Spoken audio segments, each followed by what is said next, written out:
ये जो आप सोलर का इतना बड़ा सेटअप देख रहे हैं, अब ये लगाने का आपको बिल्कुल भी कोई फ़ायदा नहीं होने वाला। उसकी वजह ये है कि जो गवर्नमेंट ऑफ पाकिस्तान ने इसकी जो पूरा निज़ाम था, जो सारी पॉलिसी थी सोलर के हवाले से नेट मीटरिंग की, वो तब्दील करने जा रही है।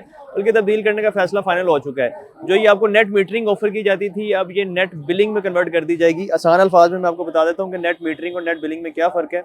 नेट मीटरिंग में ये होता था कि जितने यूनिट्स आप बनाते थे सोलर के ज़रिए और जो गवर्नमेंट को आप सेल करते थे, आपको उतने ही unit free of cost government से मिल जाते थे जब आपको सोलर से हट के उसकी जरूरत पेश आती थी।